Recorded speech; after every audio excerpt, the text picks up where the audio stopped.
ದಲಿತ ಚೇತನ, ದಲಿತ ನಾಯಕ, ದಲಿತ ಪರ ಹೋರಾಟಗಾರ ಕುಂದೂರು ತಿಮ್ಮಯ್ಯನವರ ಹೋರಾಟದ ಕಾರ್ಯ ನಿಜಕ್ಕೂ ಶ್ಲಾಘನೀಯ.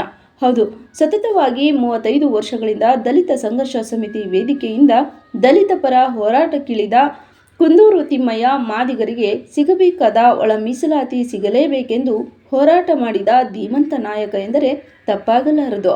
ಕುಂದೂರು ತಿಮ್ಮಯ್ಯನವರ ಹೋರಾಟದ ಹಾದಿ ಕಲ್ಲು ಮುಳ್ಳಿನ ಹಾದಿಯಂತಿತ್ತು. ಹೌದು, ಇವರ ಹೋರಾಟದ ಸಾಧನೆಗೆ ಮೆಚ್ಚಿದ ಸಿದ್ದರಾಮಯ್ಯನ ಕಾಂಗ್ರೆಸ್ ಸರ್ಕಾರ 2025ರಲ್ಲಿ ಬಾಬು ಜಗಜೀವನ್ ರಾಮ್ ಪ್ರಶಸ್ತಿ ನೀಡಿ ಗೌರವಿಸಿತ್ತು. ಆದರೆ ನನ್ನ ಸಮುದಾಯಕ್ಕೆ ಒಳ ಮೀಸಲಾತಿ ಸಿಗದೆ ಹೋದರೆ ನನಗೆ ಯಾವ ಪ್ರಶಸ್ತಿಯೂ ಬೇಡ ಎಂದು ಪ್ರಶಸ್ತಿಯನ್ನು ತಿರಸ್ಕರಿಸಿ ಮಾನ್ಯ ಮುಖ್ಯಮಂತ್ರಿಗಳಿಗೆ ಪತ್ರ ಬರೆದಿದ್ದೇನೆ. ಪುನಃ ವಾಪಸ್ಸು ನೀಡುತ್ತೇನೆ ಎಂದು ಮನನೊಂದ ಕುಂದೂರು ತಿಮ್ಮಯ್ಯ ಸರ್ಕಾರದ ವಿರುದ್ಧ ಬೇಸರವನ್ನು ವ್ಯಕ್ತಪಡಿಸಿ ಒಳ ಮೀಸಲಾತಿ ಜಾರಿ ಮಾಡದೆ ವಿಳಂಬ ಮಾಡುತ್ತಿರುವ ಸಿದ್ದರಾಮಯ್ಯನವರ ಸರ್ಕಾರದ ವಿರುದ್ಧ ಗುಡುಗಿದರು. ಮಾದಿಗರಿಗೆ ಮೀಸಲಾತಿ ಜಾರಿ ಮಾಡದಿದ್ದರೆ ಮಾನ್ಯ ಮುಖ್ಯಮಂತ್ರಿಗಳ ಮನೆ ಮುಂದೆ ಲಕ್ಷಾಂತರ ಜನ ಮಾದಿಗರ ಸಮುದಾಯದವರು ಮುತ್ತಿಗೆ ಹಾಕುವುದು ಶತಸಿದ್ಧ. ಸರ್ಕಾರದ ವಿರುದ್ಧ ಜೈಲ್ ಬರೋ ಚಳುವಳಿ ಮಾಡುವುದಾಗಿ ಹೋರಾಟಗಾರ ಕುಂದೂರು ತಿಮ್ಮಯ್ಯ ಎಚ್ಚರಿಕೆ ನೀಡಿದರು. ವೀಕ್ಷಕರೇ, ನಾನು ಜನಧ್ವನಿ ಮಂಜುನಾಥ್. ಇವತ್ತು ಅತ್ಯುತ್ತಮ ಹೋರಾಟಗಾರರಾದಂಥ ಕುಂದೂರು ತಿಮ್ಮಯ್ಯ ಸರ್ ಅವ್ರನ್ನ ಭೇಟಿ ಮಾಡಲಿಕ್ಕೆ ಬಂದಿದ್ದೀವಿ. ಕಾರಣ ಇಷ್ಟೇ, ಕರ್ನಾಟಕ ರಾಜ್ಯ ಸರ್ಕಾರ ಮಾದಿಗ ಸಮುದಾಯಕ್ಕೆ ಒಳ ಮೀಸಲಾತಿ ಜಾರಿ ಮಾಡುವಲ್ಲಿ ವಿಳಂಬ ಮಾಡ್ತಾ ಇದೆ. ಸುಪ್ರೀಂ ಕೋರ್ಟ್ ಆದೇಶವಿದ್ದರೂ ಕೂಡ ವಿಳಂಬ ಮಾಡ್ತಾ ಇರುವುದು ಖಂಡನೀಯ ಅಂತ ಸಮುದಾಯದವರು ನಮ್ಮನ್ನು ಕೇಳಿಕೊಂಡಾಗ ಕುಂದೂರು ತಿಮ್ಮಯ್ಯ ಸಾಹೇಬ್ ಜೊತೆ ಸ್ವಲ್ಪ ಮಾತಾಡಿಸ್ಬೇಕು ಮೀಡಿಯಾ ನಮ್ಮ ಜನಧ್ವನಿ ಚಾನಲ್ ಮುಖಾಂತರ ಅಂತ ವೀಕ್ಷಕರು ಬೇಡಿಕೆ ಇಟ್ಟಿದ್ರಿ. ಹಾಗಾಗಿ ನಾವು ಕುಂದೂರು ತಿಮ್ಮಯ್ಯ ಸರ್ನ ಭೇಟಿ ಮಾಡಕ್ಕೆ ಬಂದಿದ್ದೀವಿ. ಸರ್ ನಮಸ್ಕಾರ. ಕುಂದೂರು ತಿಮ್ಮಯ್ಯ ಅಂದ್ರೆ ಕರ್ನಾಟಕ ರಾಜ್ಯದಲ್ಲೇ ಒಂದು ಮನೆ ಮಾತಾಗಿರುವಂತಹ ಒಂದು ಹೆಸರಿದೆ. ನಿಮಗೆ ಸರ್ಕಾರಗಳು ನಿಮ್ಮ ಹೋರಾಟವನ್ನು ನೆಚ್ಚಿ ತುಂಬಾನೇ ಪ್ರಶಸ್ತಿಗಳು ಕೊಟ್ಟಿದ್ದಾರೆ. ತುಮಕೂರು ಜಿಲ್ಲಾದ್ಯಂತ ನೀವು ಹೋರಾಟ ಮಾಡಿದ್ದೀರಾ. ಸರ್, ಈಗ ಒಳ ಮೀಸಲಾತಿ ಜಾರಿ ಮಾಡ್ತಾ ಇಲ್ಲ. ಸುಪ್ರೀಂ ಕೋರ್ಟ್ ಆದೇಶ ಇದೆ. 56,000 ಹುದ್ದೆಗಳನ್ನು ಭರ್ತಿ ಮಾಡಬೇಕು ಅಂತ ತೀರ್ಮಾನ ಆಗಿದೆ. ಒಳ ಮೀಸಲಾತಿ ಜಾರಿ ಆಗಿಲ್ಲ ಅಂದ್ರೆ ಮಾದಿಗ ಸಮುದಾಯಕ್ಕೆ ಅನ್ಯಾಯ ಆಗ್ತದೆ ಅಂತಕ್ಕಂಥದ್ದು ಸಮುದಾಯದ ಒಂದು ಬೇಡಿಕೆ. ಇದ್ರ ಬಗ್ಗೆ ಏನು ಹೇಳಕ್ಕೆ ಇಷ್ಟಪಡ್ತೀರಾ ಸರ್? ನಾನು ಕುಂದೂರು ತಿಮ್ಮಯ್ಯ ಅಂತ ಕರ್ನಾಟಕ ದಲಿತ ಸಂಘರ್ಷ ಸಮಿತಿ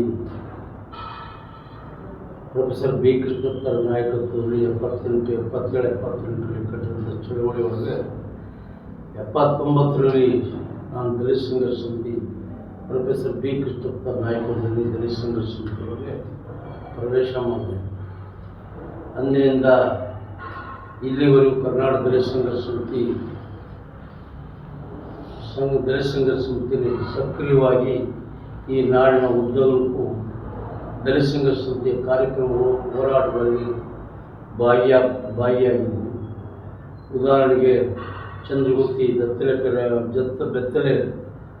ಪ್ರತಿಭಟನೆ, ಬೆತ್ತಲೆ ಮೆರವಣಿಗೆ ವಿರುದ್ಧ ದಾಸಂಸ ದೊಡ್ಡ ಹೋರಾಟ ಮಾಡಿದರೆ ನಾನು ಪ್ರೊಫೆಸರ್ ಬಿ ಕೃಷ್ಣಪ್ಪರ ನಾಯಕತ್ವದಲ್ಲಿ ನಾನು ಚಂದ್ರಗುತ್ತಿಗೆ ಹೋಗಿದ್ದೆ. ಹಾಗೆಯೇ ಅನಸೂಯಮ್ಮ ಮಾಲೂರು ತಾಲೂಕು ಟೇಕಲ್ಲು ಬಳಿ ಹುಣಸೇಕೋಟೆ ಅನಸೂಯಮ್ಮನ ಮೇಲೆ ಕುಂಬಾರ ಹೆಣ್ಣುಮಗಳು ಅನಸೂಯಮ್ಮನ ಮೇಲೆ ಮಾನಭಂಗ ಅತ್ಯಾಚಾರ ಆಯಿತು. ಅವರಪ್ಪ ಪ್ರಶ್ನೆ ಮಾಡಿದ್ರು. ಅವರಪ್ಪ ಶೇಷಗಿರಪ್ಪನ ಕೊಲೆ ಆಯಿತು. ಆ ಬೃಹತ್ ಹೋರಾಟದಲ್ಲಿ ಪ್ರೊಫೆಸರ್ ಬಿ ಕೃಷ್ಣಪ್ಪನ ನಾಯಕತ್ವದ ಬೃಹತ್ ಹೋರಾಟದಲ್ಲಿ ಕಾಲ್ನಡಿಗೆ ಜಾಥಾ ಹುಣಸೇಕೋಟೆಯಿಂದ ಬೆಂಗಳೂರವರೆಗೂ ಕಾಲ್ನಡಿಗೆ ಜಾಥಾ ಬಂದ್ವಿ. ದಲಿತ ಸಂಘರ್ಷ ಸಮಿತಿ ಸಾವಿರಾರು ಜನ ಕಾಲ್ನಡಿಗೆ ಜಾಥಾ ಮಾಡಿ ಸರ್ಕಾರನ ಮುತ್ತಿಗೆ ಹಾಕಿ ಸರ್ಕಾರದಲ್ಲಿ ಹೋರಾಟವನ್ನು ಮುತ್ತಿಗೆ ಹಾಕೋದ್ರ ಮುಖಾಂತರ ಆ ಹೆಣ್ಣು ಮಗಳಿಗೆ ಅನಸೂಯಮ್ಮನಿಗೆ ನ್ಯಾಯ ಮತ್ತು ಮಡದಂಥ ಇವರಿಗೆ ಶೇಷಗಿರಿಯಪ್ಪನಿಗೆ ರಕ್ಷಣೆ ಎಲ್ಲ ಕೊಡ್ತೀವಿ. ಆದರೆ ಇವತ್ತು ಅವರೆಲ್ಲ ಆ ಹೋರಾಟದ ಪ್ರತಿಫಲ ಕೃಷ್ಣೇಗೌಡ ಅಂತ ಏನು ಕೊಲೆ ಮಾಡಿದ್ನಲ್ಲ, ಅವನು ಮಾಲೂರು ತಾಲೂಕು ಮಾಲೂರು ತಾಲೂಕಿನಲ್ಲಿ ಆ ತಾಲೂಕ್ ಪಂಚಾಯತಿ ತಾಲೂಕ್ ಬೋರ್ಡ್ ಅಧ್ಯಕ್ಷ ಆಗಿದ್ದ. ಅವನ ವಿರುದ್ಧ ದೊಡ್ಡ ಸಮರ ಹಿಡಿದು ಅವನು ಕನ್ವೆನ್ಷನ್ ಜೈಲಾದ. ಆಮೇಲೆ ಅವನು ಸತ್ತೋಗಿದ್ದಾನೆ. ಅವನು ಅನುಯಾಯಿಗಳು ವೆಂಕಟೇಶ, ನಂಜುಂಡ, ಇನ್ನೂ ಇತರರೆಲ್ಲ ಅಲ್ಲಿಂದ ಪ್ರಾರಂಭ ಆದ ಹೋರಾಟ ಇಲ್ಲಿವರೆಗೂ ನಿರಂತರವಾಗಿ ಹೋರಾಟ ಮಾಡಿಕೊಂಡು ಬಂದಿದ್ದೀನಿ. ಅದರಲ್ಲೂ ಕರ್ನಾಟಕದಲ್ಲಿ ತುಮಕೂರು ಜಿಲ್ಲೆಯಲ್ಲಿ ಕರ್ನಾಟಕದಲ್ಲಿ ಸಂಘರ್ಷ ಸಮಿತಿಯ ಪ್ರಮುಖ ನಾಯಕರುಗಳಲ್ಲಿ ಒಬ್ಬರಾದ KP ಸಿದ್ದಯ್ಯ, ಬೆಲ್ಲದಮೂಡು ರಂಗಸ್ವಾಮಿ, ಪ್ರೊಫೆಸರ್ ರೇವಣ್ಣ, ಬಂದ್ಕುಂಟೆ ನಾಗರಾಜ ಅಂತ ಘಟಾನುಘಟಿಗಳು ಈ ಚಳವಳಿಯನ್ನು ಕಟ್ಟುವಾಗ ನಾನು ಸಹಿತ ಈ ಚಳವಳಿಯಲ್ಲಿ ಕಟ್ಟುವಂಥ ಕೆಲಸನ ನಾನು ಮಾಡಿದೆ. ಪ್ರಪ್ರಥಮವಾಗಿ ಕರ್ನಾಟಕದಲ್ಲಿ ಸಂಘರ್ಷ ಸಮಿತಿ ಚಿಕ್ಕನಾಡು ಕುಣಿಗಲ್ ತಾಲೂಕು ದಾಸನಪುರದಲ್ಲಿ ಚಿಕ್ಕ ತಿಮ್ಮಯ್ಯನ ಕೊಲೆ ನಡೀತು. ಸಾಲದ ಮಾತಿಗೆ ಕೊಲೆ ನಡೆದಂಥ ಸಂದರ್ಭದಲ್ಲಿ ತುಮಕೂರು ಜಿಲ್ಲೆಯೊಳಗೆ ಪ್ರಪ್ರಥಮವಾಗಿ ಹೋರಾಟನ ಪ್ರಾರಂಭ ಮಾಡಿತ್ತು ಕುಣಿಗಲ್ ತಾಲೂಕು ದಾಸನಪುರ ಘಟನೆ. ಆ ದಾಸನಪುರದ ಘಟನೆಯನ್ನು ಮುಂದಿಟ್ಕೊಂಡು ಇಡೀ ಜಿಲ್ಲೆಯಲ್ಲಿ ದಲಿತ ಸಂಘರ್ಷ ಸಮಿತಿ ಎಲ್ಲ ಹೋರಾಟಗಾರರು ಪ್ರವೇಶ ಮಾಡಿ ಎಲ್ಲ ತಾಲೂಕುಗಳನ್ನು ಪ್ರತಿಭಟನೆ ಧರಣಿಗಳು ಮಾಡುವ ಮುಖಾಂತರ ಅಲ್ಲಿ ಅದನ್ನು ಕೊಲೆಯನ್ನು ಖಂಡಿಸ್ತೀವಿ. ಮತ್ತು ಅದನ್ನು ಅವ್ರ ಮೇಲೆ ಆರೋಪಗಳ ಮೇಲೆ ಶಿಕ್ಷೆಗೆ ಗುರುಪಡಿಸೋಕ್ಕೆ ಸರ್ಕಾರವನ್ನು ಆಗ್ರಹಪಡಿಸಿ ಹೋರಾಟ ಮಾಡಿದ್ವಿ. ಇದೆಲ್ಲ ಇಲ್ಲಿ ಪ್ರಾರಂಭ ಆಗಿದ್ದು ಮಾತ್ರ ಹೇಳ್ತೀನಿ. ಪ್ರಪ್ರಥಮವಾಗಿ ತುಮಕೂರು ಜಿಲ್ಲೆದು ದಾಸನಪುರ ಘಟನೆಯಿಂದ ದಲಿತ ಸಂಘರ್ಷ ಸಮಿತಿ ಪ್ರಾರಂಭ ಆಯಿತು. ಆಮೇಲೆ ಕುಂದೂರು ಕಟ್ಟೆ, ನಮ್ಮೂರಿನಲ್ಲಿ ಕುಂದೂರಿನಲ್ಲಿ ಅಸ್ಪೃಶ್ಯತೆ ಆಚರಣೆ ಮಾಡೋದ್ರ ಮುಖಾಂತರ ನೀರು ಮುಟ್ಟಿರು ಅನ್ನೋ ಕಾರಣಕ್ಕೆ ಅಸ್ಪೃಶ್ಯ ದೌರ್ಜನ್ಯ ದಬ್ಬಾಳಿಕೆ ನಡೆದು ಆಮೇಲೆ ಆ ಸಾಮಾಜಿಕ ಬಹಿಷ್ಕಾರವನ್ನು ಹಾಕೋದ್ರ ಮುಖಾಂತರ ಈ ನಾಡಿನಲ್ಲಿ ದೊಡ್ಡ ಅಪಮಾನಕ್ಕೀಡು ಮಾಡಿರೋ ಕುಂದೂರಿನಲ್ಲಿ ಅಸ್ಪೃಶ್ಯರನ್ನ. ಆ ಸಂದರ್ಭದಲ್ಲಿ ಕರ್ನಾಟಕ ದಲಿತ ಸಂಘರ್ಷ ಸಮಿತಿ ಆಲ್ ಓವರ್ ಕರ್ನಾಟಕ ನನ್ನೂರಿಗೆ ಬಂದು ಅಲ್ಲಿ ಬೃಹತ್ ಪ್ರತಿಭಟನೆ ಮತ್ತು ಬಹಿರಂಗ ಸಭೆಯನ್ನೆಲ್ಲ ಮಾಡಿದ್ರು. ಅವತ್ತಿನ ನಾಯಕತ್ವವನ್ನು ಕರ್ನಾಟಕ ದಲಿತ ಸಂಘರ್ಷ ಸಮಿತಿಯ ಪ್ರೊಫೆಸರ್ KP ಸಿದ್ದಯ್ಯನವರು, ಬಂದ್ಕುಂಟೆ ನಾಗರಾಜಯ್ಯ, ಮತ್ತು ರಂಗಸ್ವಾಮಿ ಬೆಲ್ಲದಮೂಡು, ಪ್ರೊಫೆಸರ್ ರೇವಣ್ಣ ಇವರೆಲ್ಲ ನನ್ನ ಊರಿಗೆ ಬಂದಿದ್ರು. ಆಮೇಲೆ ನಂಜುಂಡ ಸ್ವಾಮಿಯವರು ಸಹಿತ ಆ ಹೋರಾಟದಲ್ಲಿ ಇನ್ವಾಲ್ವ್ ಆಗಿದ್ದರು. ಕರ್ನಾಟಕ ರಾಜ್ಯ ರೈತ ಸಂಘ ನಂಜುಂಡ ಸ್ವಾಮಿಯವರು ಸಹಿತ ಬಂದಿದ್ರು. ಇನ್ನು ಸಾವಿರಾರು ಜನ ಬಂದು ಆ ಹೋರಾಟದಲ್ಲಿ ಪಾಲ್ಗೊಂಡಿದ್ರು. ಅದು ಹಂಗಾಗಿ ಆ ಹೋರಾಟದ ಪ್ರತಿಫಲ ಆರೋಪಿಗಳಾದ 3 ಜನ ನಮ್ಮ ಊರಿನವ್ರನ್ನ ಸರ್ಕಾರ ಗಡೀಪಾರು ಮಾಡಿದ್ರು. ಇದು ಎರಡೇ ಇದು. ಹಾಗಾಗಿ ದಲಿತ ಸಂಘರ್ಷ ಸಮಿತಿ ಹೋರಾಟ ಒಂದಲ್ಲ ಎರಡಲ್ಲ, ಇಂಥವು ಈ ಜಿಲ್ಲೆ ಒಳಗೆ ನೂರಾರು ದಲಿತ ಚಳವಳಿ ನಡೆದಿವೆ. ದಲಿತರ ಮಾನ ಪ್ರಾಣ ರಕ್ಷಣೆನ ಮಾಡಿದೆ ದಲಿತ ಸಂಘರ್ಷ ಸಮಿತಿ. ದಲಿತ ಸಂಘರ್ಷ ಸಮಿತಿ ಯಾವುದೇ ಒಂದು ಜಾತಿಯ ಸಂಘಟನೆ ಅಲ್ಲ. ಇದು ಬುದ್ಧ, ಬಸವ, ಅಂಬೇಡ್ಕರ್ ಅವರ ವಿಚಾರಧಾರೆಗಳಲ್ಲಿ ಕಟ್ಟಿದ ಚಳವಳಿ. ಎಲ್ಲ ಜಾತಿಯ ಪರವಾಗಿ, ಎಲ್ಲ ನೊಂದವರ ಪರವಾಗಿ, ಶೋಷಣೆಗೆ ಒಳಗಾದವರ ಎಲ್ಲರ ಪರವಾಗಿ ಹೋರಾಟವನ್ನು ನಿರಂತರವಾಗಿ ಮಾಡ್ಕೊಂಡೇ ಬಂದಿದ್ದೀವಿ. ಇಂಥ ಪರಿಸ್ಥಿತಿ ಒಳಗೆ ಪ್ರೊಫೆಸರ್ B. ಕೃಷ್ಣಪ್ಪನ ನಾಯಕತ್ವದಲ್ಲಿ ಪ್ರಪ್ರಥಮವಾಗಿ ಒಳ ಮೀಸಲಾತಿ ಬಗ್ಗೆ ಕೊಡಬೇಕು ಅಂತ ಅಂದರು. ಒಳ ಮೀಸಲಾತಿ ಅಂದರೆ 101 ಜಾತಿ ಇವೆ. ಪರಿಶಿಷ್ಟ ಜಾತಿ ಒಳಗೆ 101 ಜಾತಿ ಇದಾವೆ. ಕೆಲವು ಜಾತಿಗಳು ಅದರ ಹೆಚ್ಚು ಲಾಭವನ್ನು ಪಡ್ಕೊಂತ ರಿಸರ್ವೇಷನ್ ಪಡ್ಕೊಂತದ್ದು.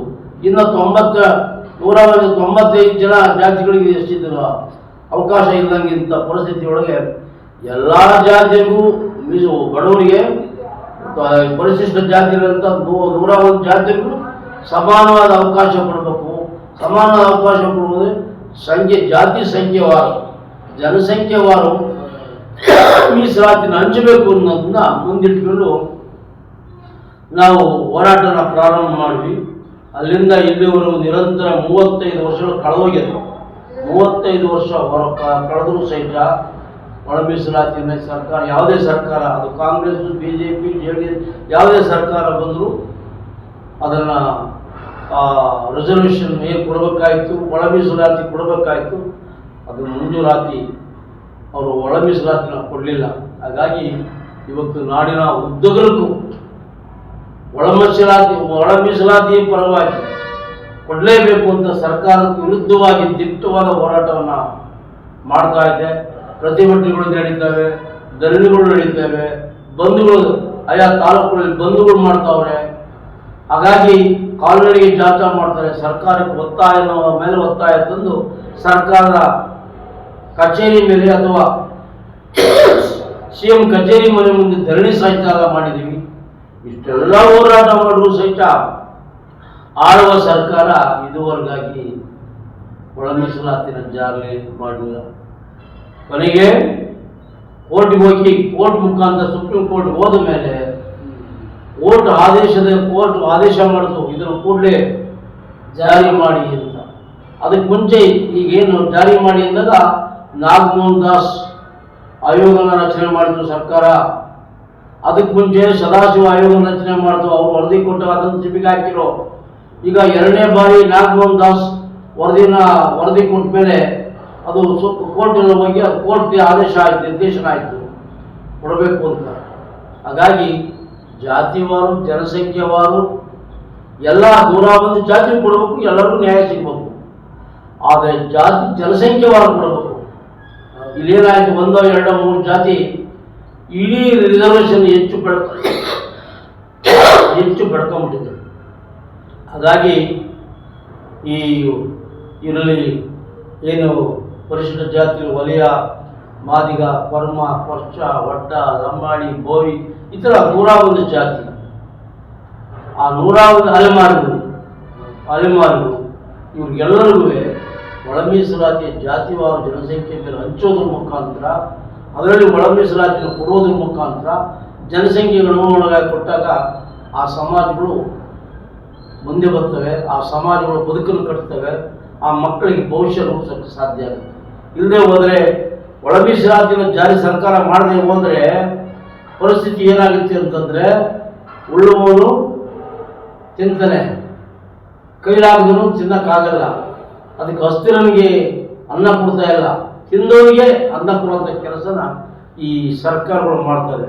ಸಿದ್ದರಾಮಯ್ಯ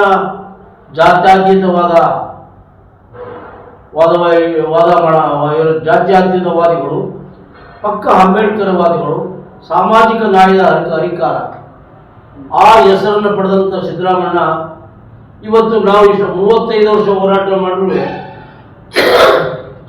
ಕೆಲವ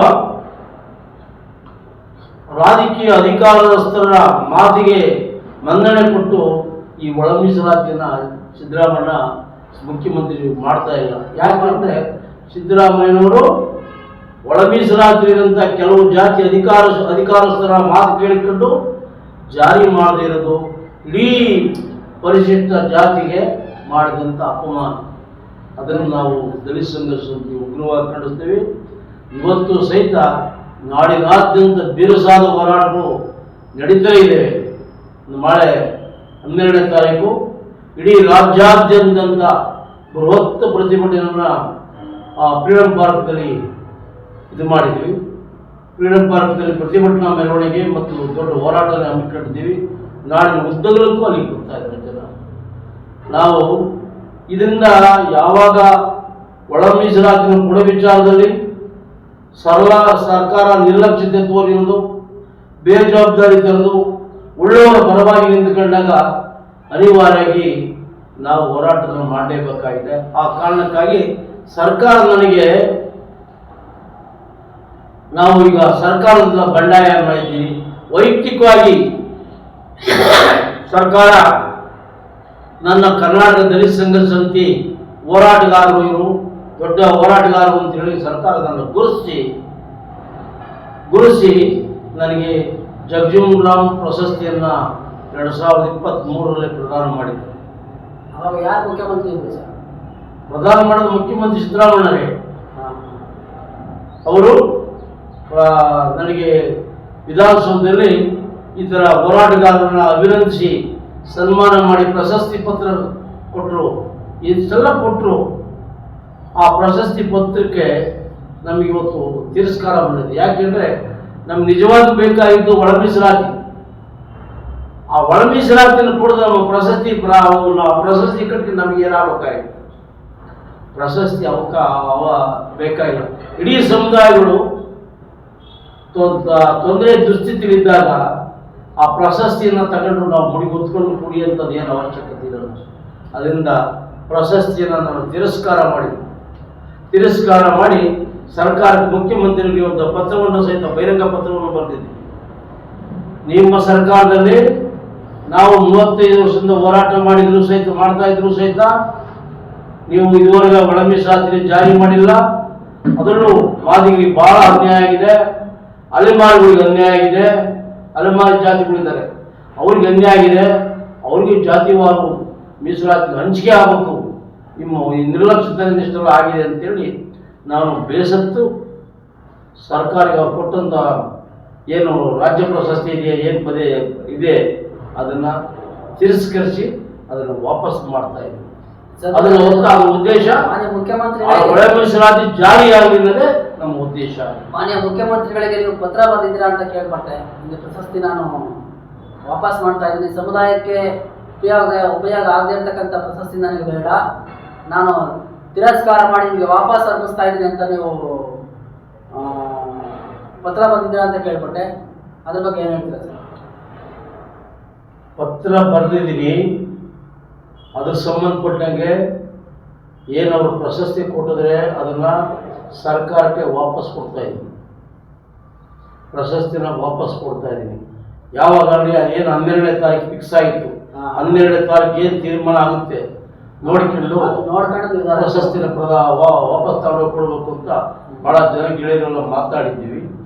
ಈಗ ನಿನ್ನೆ 27ನೇ ತಾರೀಕಿಗೆ ಮಂತ್ರಿಮಂಡಲ ಸಭೆ ಸೇರ್ಕೊಂತೀವಿ. ಅವತ್ತು ತೀರ್ಮಾನ ಮಾಡ್ತೀವಿ. 12ಕ್ಕೆ ಆಗಲ್ಲ ಅಂತ ಹೇಳಿ ಸರ್ಕಾರ ಒಂದು ಸುತ್ತೋಲೆನ ಹೊರಡಿಸ್ಬಿಟ್ಟಿದೆ. ಹಂಗಾಗಿ ನಾಳೆ ಏನು ಹೋರಾಟ ಅಲ್ಲಿ ನಿರ್ಣಯ ತಗೊಂಡಂತೆ ರಾಜ್ಯ ಸಮಿತಿಯವರು ಏನು ನಿರ್ಣಯ ಅಂತಾರೆ ಆ ನಿರ್ಣಯದ ಮೇರೆಗೆ ನಾನು ಯಾವತ್ತು ಕೊಡಬೇಕು, ಯಾವತ್ತ ಇದನ್ನು ಮಾಡಬೇಕು ಅಂತ ತೀರ್ಮಾನ ನಿರ್ಣಯ ಆದಮೇಲೆ ಇಲ್ಲ 27ವರೆಗೂ ಗಡುವು ಕೊಟ್ಟರೆ ನಮ್ಮ ಹೈಕಮಾಂಡ್ ನಮ್ಮ ಮುಂದೆ ನಾಯಕರುಗಳು 27ರವರೆಗೂ ಅವಕಾಶ ಕೊಟ್ಟರೆ 27ವರೆಗೂ ಕಾದಿಟ್ಕೊಂಡಿರ್ತೀವಿ. ಇಲ್ಲ 12ನೇ ತಾರೀಕು ಇದೈತಲ್ಲ ಪ್ರತಿಭಟನೆ ಒಳಗೆ ಅದೇನು ನಿರ್ಣಯ ಆಗುತ್ತೆ ಆ ನಿರ್ಣಯ ಮೇಲೆ ವಾಪಸ್ ಮಾಡ್ತಾ ಇದ್ದೀನಿ. ನನಗೆ ಕೊಟ್ಟಂಥ ರಾಜ್ಯ ಪ್ರಶಸ್ತಿಯನ್ನು ವಾಪಸ್ ಕೊಡ್ತೀನಿ. ಅವ್ರ ಪ್ರಶಸ್ತಿ ಮತ್ತು ಗೋಲ್ಡ್ ಮೆಡಲ್ ಏನನ್ನು ಕೊಟ್ಟಿದ್ದಾರೆ ಅದನ್ನು ವಾಪಸ್ ಮಾಡಬೇಕು ಅಂತ ನಾನು ಈಗಾಗಲೇ ತೀರ್ಮಾನ ತಗೊಂಡಿದ್ದೀನಿ. ಆ ನಿಟ್ಟಿನಲ್ಲಿ ನಾನು ಮುಖ್ಯಮಂತ್ರಿಗಳು ಪತ್ರನೂ ಬರ್ತೀನಿ. ಎಲ್ಲ ಟೆಲಿಕಾಸ್ಟ್ ಅದರಲ್ಲಿ ಇಲ್ಲಿ ಇಲ್ಲ. ಮತ್ತು ಇಂಟೆಲಿಜೆನ್ಸಿಯವರು ಆಮೇಲೆ ಅವರೆಲ್ಲರೂ ಬಂದು ನಾನು ಈಗಾಗಲೇ ಇನ್ಫಾರ್ಮ್ ಮಾಡಿಕೊಂಡು ನನ್ನ ಮೆಸೇಜನ್ನು ತಗೊಂಡು ಸರ್ಕಾರಕ್ಕೆ ವರದಿ ಕೊಡ್ತಾರೆ. ನಾಳೆ ಸಿದ್ದರಾಮಯ್ಯ ತಲುಪಿದೆ. ವಾಯ್ಸ್ ಸಿದ್ದರಾಮಯ್ಯ ತಲುಪಿದೆ. ಎಲ್ಲ ಓಮ್ ಇಂಟೆಲಿಜೆನ್ಸಿ ಓಮ್ ಅವರೆಲ್ಲ ತರಿಸ್ಕೊಳ್ಳೋದು ಎಲ್ಲ ರಿಪೋರ್ಟ್ ಇದೆ. ಯಾವಾಗ ನಾನು ಒಳ ಮೀಸಲಾತಿ ಪ್ರಶಸ್ತಿನ ಮಂಜೂರ ಮಾಡಲಿಲ್ಲ ಅವಾಗ ನಾನು ತಿರಸ್ಕಾರ ಮಾಡಿದ್ದನ್ನು ವಾಪಸ್ ಕೊಡ್ತೀನಿ ಅಂತಂದಂಗೆ ಸರ್ಕಾರ ಕೂಡಲೇ ಇಂಟೆಲಿಜೆನ್ಸಿ ಬಿಟ್ಟು ಯಾಕೆ ಏನು ಅಂತ ಸುಮಾರು SP ತುಮಕೂರು SP ಅವರು ಸ್ಕ್ವಾಡ್ಸು, ಆಮೇಲೆ ಗುಬ್ಬಿ, ತಿಪ್ಟೂರು, ಚಿಕ್ಕನಹಳ್ಳಿ ಎಲ್ಲ ಇಂಟೆಲಿಜೆನ್ಸಿ ಅವರೆಲ್ಲ ಬಂದು ನಿಂತಿದ್ದೀನಿ. ಎಲ್ಲ ಮಾತಾಡ್ಕೊಂಡು ಹೋಗಿದ್ದಾರೆ. ಅದೆಲ್ಲ ಸರ್ಕಾರಕ್ಕೆ ಒತ್ತಡ ಜಾಸ್ತಿ ಆಗಿದೆ. ಒತ್ತಡ ಜಾಸ್ತಿಯಾಗಿ ಅವರು ಈಗ ಸರ್ಕಾರ ಸಂಘರ್ಷಕ್ಕೆ ಮಾಡಿ ಏನು ತೀರ್ಮಾನ 12ನೇ ತಾರೀಕು ಏನು ತೀರ್ಮಾನ ಆಗುತ್ತೆ, ನಮ್ಮ ಹೈಕಮಾಂಡ್ ಏನು ತೀರ್ಮಾನ ಮಾಡುತ್ತೆ ಅದನ್ನು ನಾನು ಕಾಯ್ತಾ ಇದ್ದೀನಿ. ಇಲ್ಲ 27 ಗಡುವು ಕೊಟ್ಟರೆ 27 ಅಲ್ಲಿವರೆಗೂ ಹೋರಾಟ ನಿರಂತರ ನಡೀತಾ ಇದೆ. ನಮ್ಮ ಮೂಲ ಉದ್ದೇಶ ಇಷ್ಟೇ. ಕರ್ನಾಟಕದಲ್ಲಿ 101 ಜಾತಿ ಪರಿಶಿಷ್ಟ ಜಾತಿ ಪಂಗಡಗಳಿದ್ದಾವೆ. ಎಲ್ಲ ಜಾತಿಯರಿಗೂ ಸಾಮಾಜಿಕ ನ್ಯಾಯ ಸಿಗಬೇಕು. ಎಲ್ಲ ಜಾತಿಯವರು ಹಸು ಹಿಂಗಬೇಕು. ಎಲ್ಲ ಜಾತಿಯರಿಗೆ ಏನು ಜನಸಂಖ್ಯೆ ಆಧಾರದ ಮೇಲೆ ಮೀಸಲಾತಿ ಕೊಡಬೇಕು. ಸಮಾನವಾಗಿ ಹಂಚಿಕೆ ಆಗಬೇಕು. ಜನಸಂಖ್ಯೆ ಅವರು ಹಂಚಿಕೆ ಆಗಬೇಕು. ಆಮೇಲೆ ಬಡ್ತಿರೋರಿಗೂ ಸಹಿತ ಮೀಸಲಾತಿನ ಅಳವಡಿಸ್ಬೇಕು.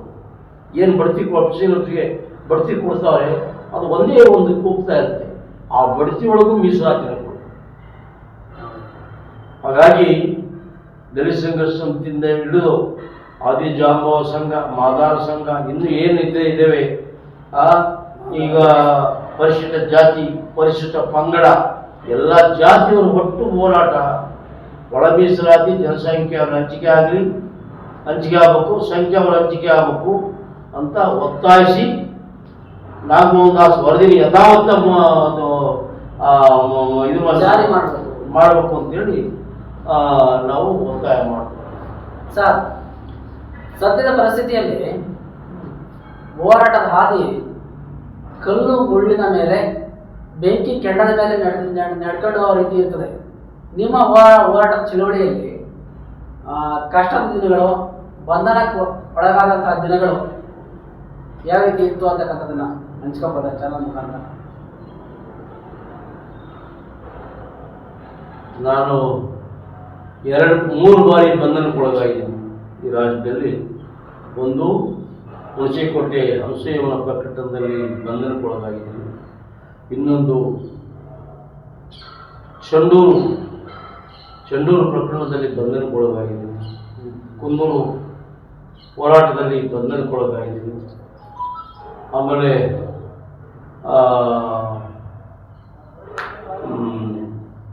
ಮುಂದೆ ಇಂಥ ಹೋರಾಟಗಳಲ್ಲಿ ಸಂಪೂರ್ಣವಾಗಿ ನಾನು ಬಂಧನಕ್ಕೊಳಗಾಗಿದ್ದೀನಿ. 3 ದಿವಸ ನಾನು ಜೈಲಿಗಿದ್ದೆ ಬೆಂಗಳೂರಿನಲ್ಲಿ. ನಾನು ನನ್ನ ಸ್ನೇಹಿತರು ಭಾಳಷ್ಟು ಜನ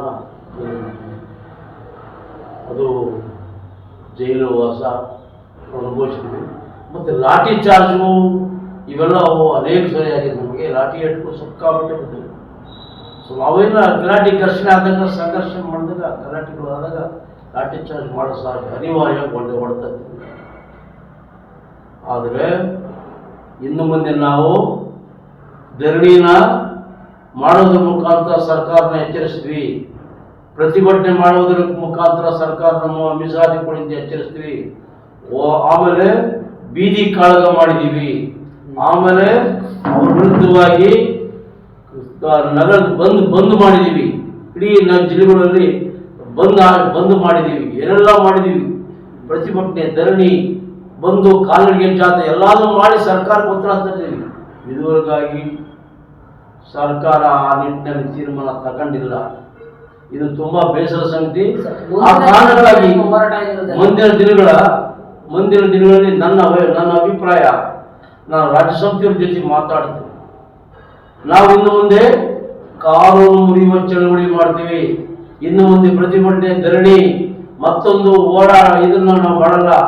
ಕಾನೂನು ಮುರಿಯುವ ಚಳವಳಿ ಮಾಡ್ತೀವಿ. ಯಾವ ಥರ ಕಾನೂನು ಮುರಿತೀವಿ? ಜೈಲು ಬರೋ ಚಳವಳಿ. ಕಾನೂನು ಮುರಿದಾಗ ನಮ್ಮನ್ನು ಅರೆಸ್ಟ್ ಮಾಡಿ ಸುಮಾರು ಪ್ರತಿ ಜಿಲ್ಲೆಯಿಂದ 10,000ದಂತೆ ಇಡೀ 20-34 ತಾಲೂಕುಗಳಲ್ಲಿ ಇದ್ರ ಜಿಲ್ಲೆಯೊಳಗೂ ಬೃಹತ್ ಹೋರಾಟ ಹಮ್ಮಿಕೊಂತೀವಿ. ಕಾನೂನು ಮುರಿಯುವ ಚಳವಳಿ. ಕಾನೂನು ಮುರಿದಾಗ ಸರ್ಕಾರ ನಮ್ಮನ್ನು ಜೈಲಿಗೆ ಹಾಕ್ತೀವಿ. ಆ ಜೈಲು ಬರೋ ಚಳವಳಿನೇ ಮಾಡ್ತೀವಿ. ಅಂದ್ರೆ ಕಾನೂನು ಮುರಿಯುವ ಚಳವಳಿ ಮಾಡೋದ್ರ ಮುಖಾಂತರ ಸರ್ಕಾರವನ್ನ ಏನ್ ಮಾಡಬೇಕು ಅದನ್ನ ನಾವು ಅವ್ರು ಮಾಡಿದ್ರೆ ಸರ್ಕಾರ ಒಳ ಮೀಸಲಾತಿ ಜಾರಿ ಮಾಡಬೇಕು. ಇಲ್ಲ ಅಂದ್ರೆ ಇಡೀ ದಲಿತರನ್ನ ಜೈಲು ತುಂಬಬೇಕು. ಅದೆಷ್ಟು ಜೈಲು ಮಾಡಿ ತುಂಬಲಿ ಎಲ್ಲಾರು. ಇಡೀ ದಲಿತರನ್ನ ಹೋರಾಟಗಳನ್ನ ಜೈಲು ತುಂಬ್ತೀನಿ. ನೀನು ತಾಕತ್ತಿದ್ರೆ ತುಂಬಲಿ.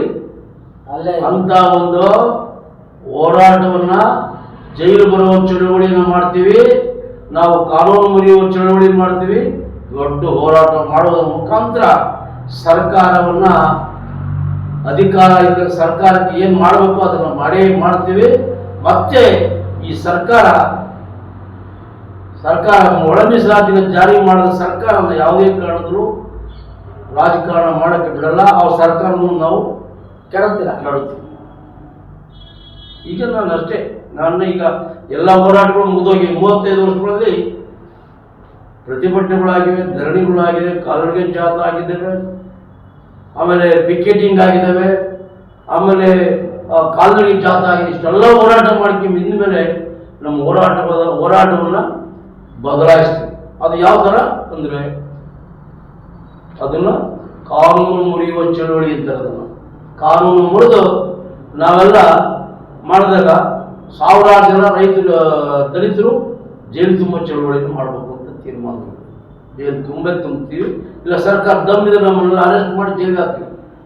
ಆ ಥರದ್ದು ಒಂದು ಆಲೋಚನೆಯನ್ನು ಇಷ್ಟೊಳ್ಳೆ ತೀರ್ಮಾನ ಆಗುತ್ತೆ. ನಾವೆಲ್ಲ ಜೈಲು ಬರೋ ಚಳವಳಿಯನ್ನು ಎಲ್ಲಿವರೆಗೂ ಮೀಸಲಾತಿನ ಜಾರಿ ಮಾಡಲ್ವೋ, ಒಳ ಮೀಸಲಾತಿನ ಜಾರಿ ಮಾಡಲ್ವೋ ಅಲ್ಲಿವರೆಗೂ ನಾವು ನಿರಂತರವಾಗಿ ಜೈಲು ಬರುವ ಚಳವಳಿಯನ್ನು ಮಾಡುವುದರ ಮುಖಾಂತರ ಸರ್ಕಾರವನ್ನು ಏನು ಮಾಡಬೇಕು ಎಚ್ಚರಿಕೆ ಸರ್, ನೀವು ಕೊಡ್ತಾ ಇರ್ತಕ್ಕಂಥದ್ದು ಈಗ ಸರ್ಕಾರಕ್ಕೆ ಒತ್ತಾಯನಾ ಎಚ್ಚರಿಕೆನಾ? ಎಚ್ಚರಿಕೆ. ಇದನ್ನು ಈ ಕೂಡ 20 ಈಗ ಏನು ನಾಳೆ ಘೋಷಣೆ ಮಾಡಿದ ಸ್ಟ್ರೈಕು, ಅದರಲ್ಲೇ ಕ್ಯಾಬಿನೆಟ್ ಮೀಟಿಂಗ್ನಲ್ಲಿ ತೀರ್ಮಾನ ತಗೊಂಡು ಕೊಡ್ತೀವಿ ಅಂತ ಹೇಳಿದ್ರು. ಈಗಾಗಲೇ ಸರ್ಕಾರ ಎದುರುಬಿಟ್ಟು 27 ಮುಂದಕ್ಕೆ ಹಾಕಿತ್ತು. ಅದು ನಾಳೆ ನಮ್ಮ ಹೈಕಮಾಂಡ್ ಏನು ತೀರ್ಮಾನ ತಗೊಂಡು 27 ವೈಟ್ ಮಾಡ್ಬೇಕಾ ಇಲ್ಲ ಸ್ಟ್ರಗಲ್ ಲಾಂಛನ ಮುಂದುವರಿಯುತ್ತೆ. ಸರ್, ನಾಳೆ 12ನೇ ತಾರೀಕು ಫ್ರೀಡಮ್ ಪಾರ್ಕ್ ಅಲ್ಲಿ ನಡ್ತಕ್ಕಂಥ ಒಂದು ಪ್ರತಿಭಟನೆಗೆ ರಾಜ್ಯದಿಂದ ಎಷ್ಟು ಜನ ಸೇರ್ತಕ್ಕಂಥ ನಿರೀಕ್ಷೆ ಇದೆ ಸರ್? ಸುಮಾರು ನನ್ನ ಅನಿಸಿಕೆ ಒಂದು 5 ಲಕ್ಷ ಜನ ಬರುತ್ತಾರೆ. 5 ಲಕ್ಷ ಜನ ಕನಿಷ್ಠ ಆದರೂ ಒಂದು ತಾಲೂಕಿಗೆ 5,000 ಜನದಂತೆ 34 ಜಿಲ್ಲೆ ಎಲ್ಲ ತಾಲೂಕುಗಳು ಎಲ್ಲ ಇಡೀ ರಾಜ್ಯದ ಮೂಲೆಗಳಿಂದ ಜನ ಬರ್ತಾರೆ. ಕನಿಷ್ಠ 5 ಲಕ್ಷ ಜನ ಈ ಕಾರ್ಯಕ್ರಮ ಬರ್ತಾರೆ ಅಂತ ನನಗನ್ನಿಸುತ್ತೆ. ಅದರಿಂದ ನಾನು ಈ ಸಂದರ್ಭದಲ್ಲಿ ಸರ್ಕಾರಕ್ಕೆ ಏನು ಎಚ್ಚರಿಕೆ ಕೊಡ್ತಾ ಇದ್ದೀವಿ ಅಂದರೆ, ನಾವು ಈ ಕೂಡಲೇ ಒಳ ಮೀಸಲಾತಿ ಜಾರಿ ಆಗಬೇಕು. ನಾವಿನ್ನು ಕಾಯಲ್ಲ. ಆಮೇಲೆ ನೀವೇನ ಜಾರಿ ಮಾಡಿದ್ರೆ ನಾವು ಉಗ್ರ ಹೋರಾಟ ಮಾಡ್ತೀವಿ. ಅಂದರೆ ಉಗ್ರ ಹೋರಾಟ ಅಂದರೆ ಕಾನೂನು ಮುರಿಯುವ ಚಳವಳಿ ಮಾಡ್ತೀವಿ, ಜೈಲು ತುಂಬುವ ಚಳವಳಿ ಮಾಡ್ತೀವಿ. ಅದ್ರ ಮುಖಾಂತರ ಸರ್ಕಾರನ ನಾವು ಇಳಿಸಂತ ಕೆಲಸನ ನಾವು ಮಾಡ್ತೀವಿ. ಆಮೇಲೆ ಅದರಿಂದ ನನಗೆ ಏನು ಸರ್ಕಾರ ಕೊಟ್ಟಿದೆ, ರಾಜ್ಯ ಪ್ರಶಸ್ತಿ ಕೊಟ್ಟಿದೆ, ಅದನ್ನು ಬೇಸರ್ತಾ ಇದೆ. ನಾನು ತಿರಸ್ಕಾರದಿಂದ ಅದನ್ನು ಬಿಸಾಕ್ತಾ ಇದ್ದೀನಿ, ಸರ್ಕಾರದ ಮುಖದ ಮೇಲೆ ಬಿಸಾಕ್ತಾ ಇದೆ. ಏನೋ ಜಾರಿ ಆದ್ರೆ ನಮ್ಮ ಮುಖದ ಮೇಲೆ ಬಿಸಾಕಿ ಅದು ಯಾವ ಮಟ್ಟಕ್ಕೂ ಹೋರಾಟಕ್ಕೂ ನಾವು ಸಿದ್ಧವಾಗಿ. ಅಂದ್ರೆ ಸರ್ಕಾರಗಳು ಇದು ಒಂದು ರೀತಿ ಪ್ರಶಸ್ತಿ ಕೊಟ್ಟು ಸಮುದಾಯಕ್ಕೆ ಅವಮಾನ ಮಾಡ್ತಕ್ಕಂಥದ್ದು ಇದು ಒಂದು ತಿರಸ್ಕಾರದ ಮನೋಭಾವನೆ ಅಂತ. ನಾವೇನು ಕೇಳಿಲ್ಲ, ಪ್ರಶಸ್ತಿಗಳು ನಾವು ಕೇಳಿಲ್ಲ. ನೀವು ಸರ್ಕಾರ ತೀರ್ಮಾನ ತಗೊಂಡು ಹೋರಾಟಗಾರರಿಗೆ ಸಾಧಕರಿಗೆ ಸರ್ಕಾರ ಪ್ರಶಸ್ತಿ ಹಿಂದಿನಿಂದಲೂ ಕೊಟ್ಟು ಬಂದಿದ್ದಾರೆ. ಅದಕ್ಕೆ ಅರ್ಥ ಐತೆ. ಸಾಧಕರಿಗೆ ಕೊಡೋದ್ರಲ್ಲಿ ಅರ್ಥ ಐತೆ. ಆದರೆ ಅವರ ಸಾಧಕರ ಸಮಸ್ಯೆಗಳನ್ನ, ಸಮುದಾಯದ ಸಮಸ್ಯೆಗಳು ಇದ್ದಾವೆ. ಆ ಸಮುದಾಯದ ಸಮಸ್ಯೆನ ಬಗೆಹರಿಸಕ್ಕೆ ಸರ್ಕಾರಕ್ಕೆ ಯೋಗ್ಯತೆ ಇಲ್ಲ ಅಂದರೆ ನಾವ್ಯಾಕೆ ಇರ್ಬೇಕು? ನಮ್ಗೆ ಯಾಕೆ ಕೊಟ್ಟು ಪ್ರಶಸ್ತಿ? ಖಂಡಿತ ಅಂಥ ಪ್ರಶಸ್ತಿ ನಮಗೆ ಬೇಕಾಗಿಲ್ಲ. ಅದನ್ನು ತಿರಸ್ಕರಿಸಿದ್ದೀವಿ. ಆ ಪ್ರಶಸ್ತಿನ ವಾಪಸ್ ಕೊಡ್ತೀವಿ ಅಂತ ಈಗಾಗಲೇ ಮುಖ್ಯಮಂತ್ರಿ ಪತ್ರ ಬರೆದಿದ್ದೀವಿ. ನಾಳೆ ಏನು ತೀರ್ಮಾನ ಆಗುತ್ತೆ, ಆ ತೀರ್ಮಾನದ ಮೇಲೆ ಎಂದು ಕೊಡಬೇಕು, ಯಾವಾಗ ಕೊಡಬೇಕು ನಿರ್ಣಯ ಮಾಡಿ. ಒಂದು ವೇಳೆ ಒಳ ಮೀಸಲಾತಿ ಜಾರಿ ಆಗಲಿಲ್ಲ ಅಂತೇಳಿ ಮುಖ್ಯಮಂತ್ರಿ ನಿವಾಸಕ್ಕೆ ಮುತ್ತಿಗೆ ಆಗ್ತಕ್ಕಂಥ ಈಗಾಗಲೇ ಹೇಳ್ಬಿಟ್ಟಿದ್ದೀನಿ, ಮುಂದಿನ ಚಳವಳಿ ಪ್ರತಿಭಟನೆ ಮುತ್ತಿಗೆ ಧರಣಿ ಮಾಡಲ್ಲ, ಕಾನೂನು ಮುರಿಯುವ ಚಳವಳಿ ಮಾಡ್ತೀವಿ. ಜೈಲು ಬರೋ ಚಳವಳಿನೇ ಮಾಡೋದು. ಎಷ್ಟು ಜನ ತುಂಬುತ್ತಾರೆ ಸರ್ಕಾರ ತುಂಬಲಿ. ಎಷ್ಟು ಜನನ ದಲಿತರು ಜೈಲಿಗೆ ಹಾಕಬೇಕು ಅಂತ ಸಿದ್ದರಾಮಯ್ಯ ಜೈಲಿಗೆ ತುಂಬಲಿ, ಅವ್ರ ತಾಕತ್ತು ತುಂಬಲಿ, ಅದು ಮಾಡಲಿ. ಕಾನೂನು ಮುರಿಯೋ ಚಳವಳಿ ಮಾಡ್ತಾ ಇದೀವಿ ನಾವು. ಇನ್ನು ಧರಣಿ ಪ್ರತಿಭಟನೆ ಇವೆಲ್ಲ ಸಾಕು. ಇನ್ನೇನಾದ್ರು ಸಂಘರ್ಷ, ಯಾವ ಥರದ ಸಂಘರ್ಷ? ಜೈಲು ತುಂಬುವ ಚಳವಳಿ. ಲಕ್ಷಾಂತರ ಜನ ತುಂಬಬೇಕಂದ್ರೆ ಬಹಳ ಕಷ್ಟ ಆಗ್ತದೆ. ತುಂಬಲಿ, ಎಷ್ಟು ಜೈಲು ಮಡಿಗೆಗಳನ್ನ ತುಂಬಲಿ. ನಮ್ಮ ಜಿಲ್ಲೆ ಒಳಗೆ ಕನಿಷ್ಠ 10,000 ಜನ ಜೈಲು ತುಂಬ ಈ ಒಳ ಮೀಸಲಾತಿ ಜಾರಿಗೆ ಒತ್ತಾಯಿಸಿ ಜಿಲ್ಲಾಧಿಕಾರಿ ಕಚೇರಿಯನ್ನು ಮುತ್ತಿಗೆ ಹಾಕ್ತೀವಿ. ತಾಕತ್ತರೆ ಸರ್ಕಾರ ನಮ್ಮನ್ನ ಅರೆಸ್ಟ್ ಮಾಡಿ ಜೈಲಿಗೆ ಹಾಕ್ತೀವಿ. ಜೈಲಿಗೆ ಹಾಕೋರು ನಾವು ಎದ್ದೇಳಲ್ಲ. ಒಳ ಮೀಸಲಾತಿ ಜಾರಿ ಆಗಬೇಕು, ಇಲ್ಲ ಜೈಲು ತುಂಬಬೇಕು, ಎರಡೇ ತುಂಬಲಿ. ಅವರ ಅವನತಿ ಅವರೇ ನಾಶ ಮಾಡ್ತಾರೆ. ನಾವು ಇದುವರೆಗೆ ಸಿದ್ದರಾಮಣ್ಣ ಸಮಾಜವಾದಿ, ಆಮೇಲೆ ಈ ಎಲ್ಲ ಶೋಷಿತ ಸಮುದಾಯಕ್ಕೆ ರಕ್ಷಣೆ ಕೊಡ್ತಾರೆ, ನ್ಯಾಯ ಕೊಡ್ತಾರೆ ಅಂದ್ವಿ. ಆದರೆ ಯಾವುದೋ ಒಂದು ಅಧಿಕಾರಸ್ಥರ ಇದಕ್ಕೆ ಒಳಗಾಗಿ ಸಿದ್ದರಾಮಣ್ಣ ಇದು ಒಳ ಮೀಸಲಾತಿ ಜಾರಿ ಮಾಡಿದ್ರು ರಾಜಕೀಯ ಖಂಡನೀಯ. ಅವ್ರ ಮೇಲೆ ಇಟ್ಕೊಂಡಂಥ ಪ್ರೀತಿ ಮತ್ತು ವಿಶ್ವಾಸ, ಅವ್ರ ಮೇಲೆ ಇಟ್ಕೊಂಡಂಥ ಭರವಸೆಗಳೆಲ್ಲ ಫೇಲ್ ಆಗಿದೆ. ಸಿದ್ದರಾಮಣ್ಣ ಮುಖ್ಯಮಂತ್ರಿಯಾಗಿ ನಮಗೆ ದಲಿತರಿಗೆ ಒಳ ಮೀಸಲಾತಿ ಜಾರಿ ಮಾಡೋ ವಿಚಾರದಲ್ಲಿ ಭಾರಿ ಅನ್ಯಾಯ ಮಾಡಿದ್ರೆ ಇದು ಖಂಡನೀಯವಾದ ವಿಚಾರ. ಸರ್, ಶೋಷಣೆ ಅಂದ್ರೆ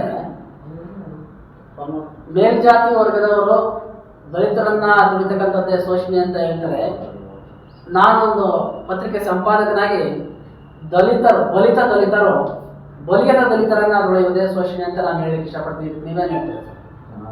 ಅದನ್ನೇ ಒಳ ಮೀಸಲಾತಿ ಹೇಳೋದು. ಬಲಿತವರು, ದಲಿತರಲ್ಲಿ ಬಲಿತವರೇ ಒಳ ಮೀಸಲಾತಿಯ ಅಪಾರವಾದ ಭಾಗವನ್ನು ಮಾಡ್ಕೊಂಡ್ರು. ಅಪಾರವಾದ ಭಾಗವನ್ನ ಒಳ ಮೀಸಲಾತಿ ಅಪಾರವಾದ ಭಾಗವನ್ನು ಮಾಡ್ಕೊಂಡ್ರು. ಅವರೇ ವಿರೋಧ ಮಾಡ್ತಾ ಇರೋದು. ಯಾಕೆಂದ್ರೆ ಹೆಂಗೋ ಇದುವರೆಗಾಗಿ ಯಾರು ಕೇಳ್ತಿರಲಿಲ್ಲ, ಮಾಡ್ತಿರಲ್ಲ, ಎಲ್ಲ ಅವರೇ ಎಲ್ಲಾದ್ರೂ ಹೆಚ್ಚು ಪಾಲ್ ತಗೊಂಡು 99 ಪಾಲ್ ತಗೊಂಡ್ರು.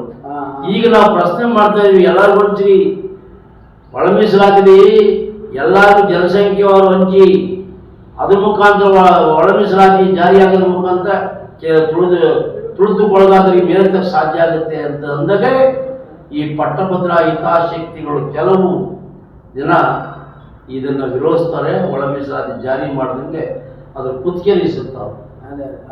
ಈ ಪಟ್ಟಭದ್ರ ಹಿತಾಸಕ್ತಿಗಳನ್ನು ಅಧಿಕಾರ ಇರದಂಥ ಮಂತ್ರಿಗಳು ಮುಖ್ಯಮಂತ್ರಿಯ ಕುತ್ತಿಗೆನೇ ಹಿಡ್ಕೊಳ್ಳೋದು. ಸರ್, ಅದಕ್ಕೆ ಕಾರಣ ಎಚ್ ಸಿ ಮಾದೇವಪ್ಪ ಸಮಾಜ ಕಲ್ಯಾಣಾಧಿಕಾರಿ, ಆಮೇಲೆ ಡಾಕ್ಟರ್ ಪರಮೇಶ್ವರ್ ಗೃಹ ಸಚಿವರು, ಆಮೇಲೆ ಇನ್ನು ಭಾಳಷ್ಟು ಜನ ಮಿನಿಸ್ಟ್ರು ಏನಿದ್ದಾರೆ ಅವರು ಇದನ್ನು ಜಾರಿಯಾಗೋದಕ್ಕೆ ಸಿದ್ದರಾಮಯ್ಯನ ಕಂಟ್ರೋಲ್ ಇಟ್ಟರು. ಅಂದರೆ ಸಿದ್ದರಾಮಯ್ಯ ಅಧಿಕಾರಕ್ಕೋಸ್ಕರ ಅವರು ಜಾರಿ ಮಾಡ್ತಾರೆ, ಇವೆಲ್ಲ ಹಿಂದಕ್ಕೆ ಹೋಗ್ತಾರೆ. ಇದರಿಂದ ನಮಗೆ ಅನ್ಯಾಯ ಆಯಿತು. ದಲಿತರಲ್ಲಿ ಬಲಿತವರು ಇವರೇ ಒಳ ಮೀಸಲಾತಿಗೆ ಜಾರಿ ಮಾಡೋಕ್ಕೆ ಅಡ್ಡಿಪಡಿಸ್ತಾ ಇರೋರು. ಯಾಕೆ ಒಬ್ಬಣ್ಣ ತಿಂತಿದ್ದವ್ರಿಗೆ ಈಗ ಇದ್ದಕ್ಕಿದ್ದಂಗೆ ಎಲ್ಲಾದ್ರೂ ಹಂಚಿಕೆ ಆಗಲಿ ಅಂದ್ಬಿಟ್ರೆ ಅವ್ರಿಗೇನು ಸಿಕ್ಕಲ್ಲ, ಅವ್ರ ಪಾಲು ಅವ್ರು ಸಿಗುತ್ತೆ ಅಷ್ಟೇ. ಇದು ಎಲ್ಲರಿಗೂ ಪಾಲು ಸಿಗುತ್ತೆ ಅಂತ ಅವ್ರು ಕೇಳ್ತಾರೆ. ಅದರಲ್ಲಿ ಅಲೆಮಾರಿಗಳು ಅವರು ದಿಕ್ಕು ದಿವಾಳಿ ಏನಿಲ್ಲ, ಬೀಸಿಗಳು ಭಿಕ್ಷೆ ಬಿಡ್ತೀನಿ ತಿನ್ನೋ ಜನ ಅವ್ರ ತಾಂಡಾಗಿ ಬೀಗೋ ಏನೋ ಸೇರಿಸ್ಬಿಟ್ರೆ ಅವ್ರಿಗೆಲ್ಲಿ ಮೀಸಲಾತಿ ಸಿಗುತ್ತೆ, ಅವ್ರು ತಾಣ ಸಾಧ್ಯಲ್ಲ, ತಾಣ ಸಾಧ್ಯನೇ ಇಲ್ಲ. ಅದಕ್ಕೆ ಅವರು 1% ಅಲೆಮಾರಿ ಕೊಳ್ಳಿ. ಸರ್, ಮೈಸೂರು ಭಾಗದಲ್ಲಿ ಮಾದಿಗ ಸಮುದಾಯದವರನ್ನ ಎಡಗೈ ಬಲಗೈ ಅಂತ ಕರೀತಾರೆ. ಈ ಕಡೆ ಭಾಗದಲ್ಲಿ ಮಾದಿಗ ಸಮುದಾಯದವರನ್ನ ಎಡಗೈ ಅಂತ ಕರೀತಾರೆ. ಇದ್ರ ಬಗ್ಗೆ ಏನು ಹೇಳ್ತಾರೆ? ತಾರತಮ್ಯ ಒಲೆಯರು ಮಾದಿಗರು ಒರಿಜಿನಲ್ ನೇಮ್. ಮೈಸೂರು ಭಾಗ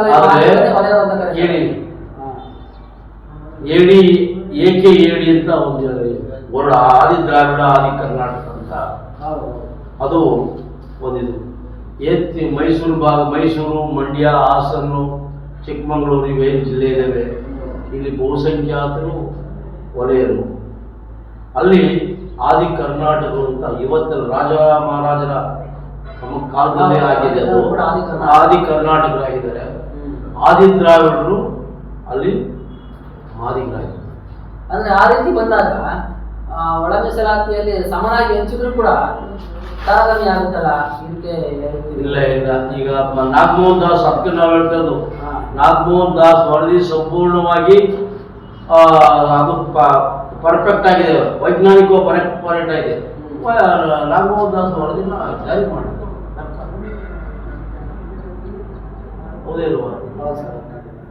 ಅಲ್ಲಿ ಇಲ್ಲಿ ಆದಿ ಕರ್ನಾಟಕ ಅಂತ ಐತೆ, ಅಲ್ಲಿ ಆದಿ ದ್ರಾವಿಡ ಅಂತೆ.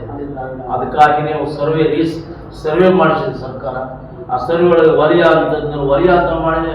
ಸರ್ವೆ ಒಳಗೆ ಸೆನ್ಸಸ್ನಲ್ಲಿ ವಲಯ ಅಂತ ಮಾಡಿದ್ರೆ ಮಾದಿಗ ಇದ್ದರು, ಮಾದಿಗ ಅಂತಲೇ ಮಾಡಿಸಿದ್ದಾರೆ. ವಲಯ ಆದಿ ಕರ್ನಾಟಕ ಆದಿ ದ್ರಾವಿಡ ಕನ್ಫ್ಯೂಷನ್ ಆಗುತ್ತೆ ಅಂತ ಅನ್ನೋ ಕಾರಣಕ್ಕಾಗಿ ಎಲ್ಲರೂ ಒಂದು ಅವೇರ್ನೆಸ್ ಬಂದು ಎಲ್ಲ ಜಾತಿಗಳು ಮೂಲ ಜಾತಿ ಹೆಸರು ಹೇಳಿದ್ರು. ಆಮೇಲೆ ಈಗ ಇಡೀ ರಾಜ್ಯದಲ್ಲಿ ದೊಡ್ಡ ಪ್ರಚಾರ ಮಾಡಿದ್ವಿ. ನೀವೆಲ್ಲ ಮಾದಿಗರು ಅಂತಲೇ ಸೆನ್ಸಸ್ನಲ್ಲಿ ಬಳಸಬೇಕು ಅಂತ ಹೇಳಿ. ಹಂಗೆ ಮಾದಿಗರಂತಲೇ ಬರ್ತಾರೆ, ಒಳ್ಳೆಯರು ಅಂತಲೇ ಬರ್ತಾರೆ. ABC ಅಂತ ವಿಂಗಡಣೆ ಮಾಡಿದ್ದಾರೆ. ಅದರಲ್ಲಿ ಆ ವಿಂಗಡಣೆಯೊಳಗೆ ನಾವೇನು ಅವ್ರಿಗೆಲ್ಲ ಯಾರಿಗೂ ಅನ್ಯಾಯ ಆಗಬೇಕು ನಮ್ಮ ಮನಸ್ಸಾಗಿಲ್ಲ. ಅವ್ರಿಗೂ ಸಹ ಅವರು ತಿಂದರು, ಅವ್ರು ದಕ್ಕಿಲ್ಲ, ಅವ್ರಿಗೂ ದಕ್ಕಿಲ್ಲ ಅಂತ ಹೇಳ್ತೀವಿ. ಜನಸಂಖ್ಯೆ ಎಷ್ಟು ಅಣತಂತು 4 ಜನ ಇದ್ರೆ 4 ಜನಕ್ಕೂ ಸಮಭಾಗ ಕೊಡಬೇಕು. ಯಾವ್ದು ಹೆಂಗೆ ಅವರು ಒಬ್ಬ ಕುಂಟ ಇರ್ತಾನೆ, ಒಬ್ಬ ಓಡೋದು ಚೆನ್ನಾಗಿರ್ತಾನೆ, ಕೈ ಕಾಲು ಚೆನ್ನಾಗಿ ಅವ್ನು ಓಡ್ತಾನೆ, ಏನು ಬೇಕಾದ್ರೂ ಮಾಡ್ತಾನೆ. ಕುಂಟನ ನಾವು ರೇಸಿ ಬಿಡೋಕ್ಕಾಗತ್ತ? ಕುಂಟ ರೇಸಕ್ಕೆ ಗೆಲ್ಲಕ್ಕಾಗತ್ತ? ಅಂತ ಕುಂಟನಿಗೆ ನಾವು ವಿಶೇಷವಾದ ಪ್ಯಾಕೇಜ್ ಕೊಡಬೇಕು, ಅವನ ಮೇಲ್ ಬರೋಕ್ಕೆ. ಹಂಗೆ ಈ ಕೆಳ ಜಾತಿಗಳವಲ್ಲ, ಕೆಲವು ಇವು ಕುಂಟ್ರು ಈ ಜಾತಿ ಇವ್ರನ್ನ ಪ್ಯಾಕೇಜ್, ಇವ್ರಿಗೆ ಇದು ಸೂಕ್ತವಾದ ಪ್ಯಾಕೇಜ್ ಕೊಟ್ಟರೆ ಅವನ ಸಂಖ್ಯೆ ಬೆಳೀತಾನೆ. ಹೌದಲ್ವ? ಅದರಿಂದ ನಾವು ಅದನ್ನೇ ಹೇಳ್ತಾ ಇರೋದು. ಒಬ್ಬ ರನ್ನಿಂಗ್ ರೇಸ್ ಬಿಟ್ಟರೆ ಕುಂಟ ರನ್ನಿಂಗ್ ರೇಸ್ ಗೆಲ್ಲಕ್ಕಾಗಲ್ಲ. ಯಾವನ ಕೈ ಕಾಲು ಬಗ್ಗೆ ಇರ್ತಾರೆ ಓಡ್ತಾನೆ ಅಂದರೆ ಅವರೆಲ್ಲ ಎಲ್ಲದಕ್ಕೂ ಸರಿ ಇದ್ದಾರೆ, ಅವ್ರು ಓಡ್ತಾರೆ. ಅವರೆಲ್ಲ ಎಲ್ಲದನ್ನೂ ಯಾವುದೂ ಇದು ನನಗೇರಿ, ಇದು ನನಗೇರಿ, ಎಲ್ಲದನ್ನೂ ಬಾಚ್ಕೊಂತ ಇರ್ತಾರೆ. ಇವು ಕುಂಟನ ಕಥೆ. ಅದರಿಂದ ಅದಕ್ಕೆ ನಾವು ಪ್ಯಾಕೇಜ್ ಕೊಡಬೇಕು. ಅವ್ರವ್ರ ಪಾಲು ಅವ್ರಿಗೆ ಕೊಡ್ರಿ. ನಿನ್ನ ಪಾಲು ಈಗ ಎಲ್ಲ ಇದುವರೆಗೂ ಹೊಡ್ಕೊಂಡಿದ್ರಲ್ಲ, ಭಾಳಷ್ಟು ಜನ ಹೊಡ್ಕೊಂಡ್ಬಿಟ್ಟಾರೆ. ಬೇಜಾರಾಗಿ ಲಂಬಾಣಿಗಳು ಹೊಡ್ಕೊಂಡಿದ್ದಾರೆ, ಒಲೆಯರು ಹೊಡ್ಕೊಂಡಿದ್ದಾರೆ. ಅವರು ಇನ್ನಿದ್ರೆ ಸಣ್ಣ ಪುಟ್ಟ ಜಾತಿಗಳು ಇನ್ನಿದ್ರೆ ಅವಲ್ಲ, ಅವರಿಗೆ ದಕ್ಕಿಲ್ಲ. ಅದಕ್ಕೆ ಜನಸಂಖ್ಯೆ ಕೊಡಿ, ಅವ್ರಿಗೂ ನಾವು ಕೊಡಬೇಡಿ ಅಂತ ಹೇಳೋದು. ಅವ್ರ ಪಾಲು ಅವ್ರಿಗೆ ಕೊಡಿ, ನಮ್ಮ ಪಾಲು ನಮಗೆ ಕೊಡಿ. ಇವರು ಎಂದರು ಇವರವರಲ್ಲ, ಅವ್ರಿಗೆ ಕೊಡ್ಬೇಕಲ್ವ ಅಲೆಮಾರಿಗಳು. ಭಾಳ ಅನ್ಯಾಯ ಅದು. ಲಂಬಾಣಿಗಳನ್ನ ಅಲೆಮಾರಿಗಳು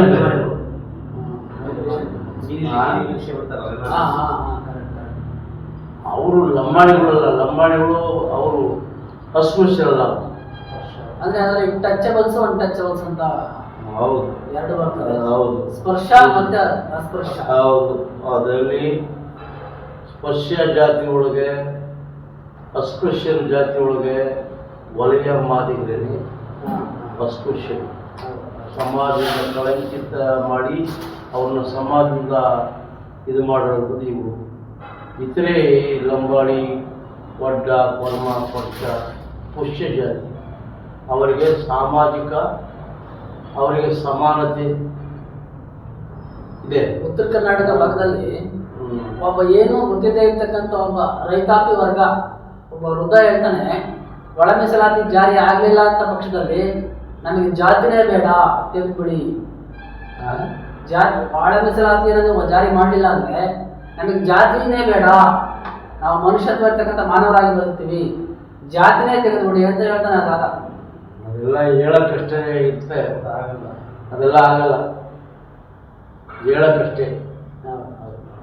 ಇದು ಸೇಡಿಕೂತ ಪ್ರಪಂಚ ದೇಶ. ಜಾತಿ ಕಟ್ಟಿಗೆಂಡೆ ಬಂದದ್ದು. ಇಲ್ಲಿ ಮನುವಾದ ಇದೆ. ಇದು ಅಷ್ಟು ಸುಲಭವಾಗಿ ಮನುವಾದ ನಡೆಸೋಕ್ಕಾಗಲ್ಲ.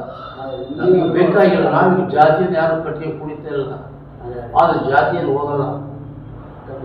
ಎಲ್ಲಿ ಅವ್ರು ತಲೆಯೊಳಗೆ ಕೊಳಕಿರುತ್ತೋ ಅಲ್ಲಿವರೆಗೂ ಜಾತಿ ಹಾಗೆ ಇರುತ್ತೆ. ಕೊಳಕು ತೆಗೆದ್ರೆ ಜಾತಿ ಹೋಗಿರುತ್ತೆ. ಬಾಯಲ್ಲಿ ನೀವು ಚಿಕ್ಕಂದಿನಿಂದ ಬಹಳ ಬಡತನದಿಂದ ನೊಂದು ಬೆಂದು ಬಂದಂಥ ಸಮುದಾಯದಲ್ಲಿ ಹುಟ್ಟಿ ನೀವು ಈ ರೀತಿ ಹೋರಾಟದ ಚಳುವಳಿಯನ್ನೇ ಮಾಡಬೇಕು, ಸಮಾಜಕ್ಕೆ ನನ್ನಿಂದ ಏನಾದರೂ ಒಂದು ಕೊಡುಗೆ ಆಗಬೇಕು ಅಂತಕ್ಕಂಥ ಮನೋಭಾವನೆ ಇಟ್ಕೊಂಡು ಬಂದಿದ್ದೀರಾ. ನಿಮ್ಮ ಒಂದು ಜನ್ಮಭೂಮಿ ಕರ್ಮಭೂಮಿ ಎರಡೂ ಕೂಡ ಕುಂದೂರು ಆಗಿರೋದ್ರಿಂದ ನೀವು ನಿಮ್ಮ ಹೆಸರಿನ ಮುಂದೆ ಕುಂದೂರು ತಿಮ್ಮಯ್ಯ ಅಂತಲೇ ನಾಮಕರಣ ಮಾಡ್ಕೊಂಡಿದ್ದೀರಾ? ನಾನು ಮಾಡಿಕೊಂಡಿದ್ದಿಲ್ಲ. ಹಾಂ ಹಾಂ. ನಾನು ಹೋರಾಟಗಳು ಮಾಡ್ತಾ ಮಾಡ್ತಾ ಸಮುದಾಯದ ಜನ ಸಮಾಜ ನನ್ನ ಕುಂದೂರು ತಿಮ್ಮಯ್ಯ ಅಂತ ಕರೆದು ಬಿಟ್ರೆ ನಾನು ನನ್ನ ಹೆಸರು ಇಟ್ಕೊಂಡಿದ್ದೆ. ನನ್ನ ಹೆಸರು ಎಂ ತಿಮ್ಮಯ್ಯ ಅಂತ. ಆದರೆ ಜನಗಳ ಆಡು ಭಾಷೆ ಒಳಗೆ ನನ್ನ ಹೆಸರು ಕುಂದೂರು ಅಂತ ಆಯ್ತು.